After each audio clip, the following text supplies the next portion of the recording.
రాష్ట్రంలోని యువతకు ఉద్యోగ అవకాశాలు రావాలంటే చంద్రబాబుతోనే సాధ్యమన్నారు బాపట్ల టీడీపీ అభ్యర్థి వేగేసిన నరేంద్ర వర్మ. ఉద్యోగాల కోసం చంద్రబాబును మళ్లీ రప్పిద్దామనే కార్యక్రమాన్ని బాపట్లలో నిర్వహించారు. చంద్రబాబు ప్రభుత్వం వస్తే యువతకు ఉద్యోగ ఉపాధి అవకాశాలు పెరుగుతాయన్నారు. వైసీపీ ప్రభుత్వంలో డ్రగ్స్ విచ్చలవిడిగా సరఫరా అవుతుందని, దీంతో ఎంతో మంది యువత భవిష్యత్ అంధకారం అవుతుందని ఆవేదన వ్యక్తం చేశారు. కూటమి ప్రభుత్వం రాగానే డ్రగ్స్ మీద ఉక్కుపాదం మోపుతామని, పోలీసు వ్యవస్థను పటిష్టం చేస్తామన్నారు నరేంద్ర వర్మ. ఈ మీటింగ్ చాలా జోష్గా, చాలా హుషారుగా జరిగింది.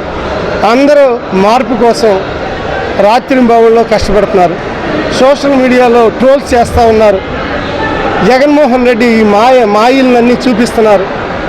భూ మాఫియాలు, వైన్ మాఫియాలు, ల్యాండ్ మాఫియాలు, శాండ్ మాఫియాలతో, అలాగే డ్రగ్స్ మాఫియాలు, వీటితో అందరూ అతాకుతలమైపోయి ఉన్నారు. నేను ఒకటే అడుగుతున్నా, అటు ల్యాండ్స్ ఈ యాక్ట్ పెట్టి ఆ యాక్ట్ ప్రకారం పాస్బుక్ మీద వైసీపీ బొమ్మలో జగన్మోహన్ రెడ్డి బొమ్మలు వేసుకుని మా భూములు, మా ఆస్తుల మీద అవి గవర్నమెంట్ దగ్గరే ఆ డాక్యుమెంట్స్ ఉంటాయి. మా ఫోటో స్టాట్లు ఇస్తాం అంటే అవసరమైతే ఆస్తులు తాకట్టు పెట్టుకుంటారా? సరే, ఆస్తులు పోతాయి, మేము బిడ్డలు కూడా బాగొట్టుకోవాలా? డ్రగ్స్ అలవాటు పడిన బిడ్డ మాకు దక్కుతాడా? అంటే మా బిడ్డలో పోయి, ఆస్తులు పోయి రాష్ట్రంలో మీరు ఒక్క ఆయన తిరుగుతారా?